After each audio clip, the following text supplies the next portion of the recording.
ലോക chess championship നേടുകയെന്നാൽ താൻ മികച്ച കളിക്കാരനായി എന്നതല്ല എന്നും അത് മാഗ്നസ് കാൾസൺ തന്നെയെന്നും ലോക ചെസ് ചാമ്പ്യൻ ഗുകേഷ്.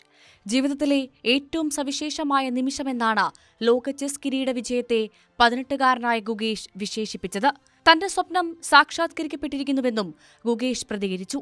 വാശിയേറിയ മത്സരത്തിനൊടുവിൽ മുൻ ചാമ്പ്യനായ ചൈനയുടെ ഡിങ് ലിറനെ പരാജയപ്പെടുത്തിയാണ് ചരിത്രത്തിലെ ഏറ്റവും പ്രായം കുറഞ്ഞ ചെസ് ചാമ്പ്യൻ എന്ന നേട്ടം ഗുകേഷ് സ്വന്തമാക്കിയത്.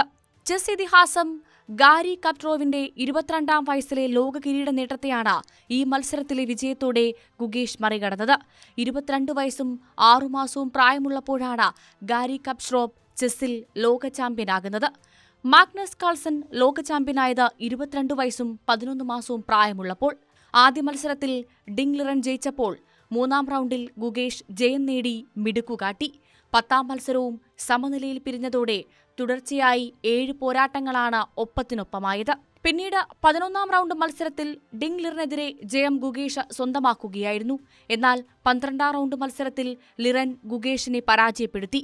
ഇതോടെ പിന്നിലായിരുന്ന ലിറൻ പോയിന്റിൽ ഗുകേഷിനൊപ്പമെത്തി 6-6 എന്ന നിലയിൽ. വ്യാഴാഴ്ച നടന്ന 13-ാം റൗണ്ട് മത്സരം സമനിലയിലായതോടെ ഇരുവരും വീണ്ടും സമനിലയിലെത്തി 6-5, 6-5 എന്ന നിലയിൽ. അവസാന ഗെയിമായ 14-ൽ കറുത്ത കരുക്കളായിട്ടായിരുന്നു ഗുകേഷ് വിജയം കൈവരിച്ച ചരിത്രമായി മാറിയത്.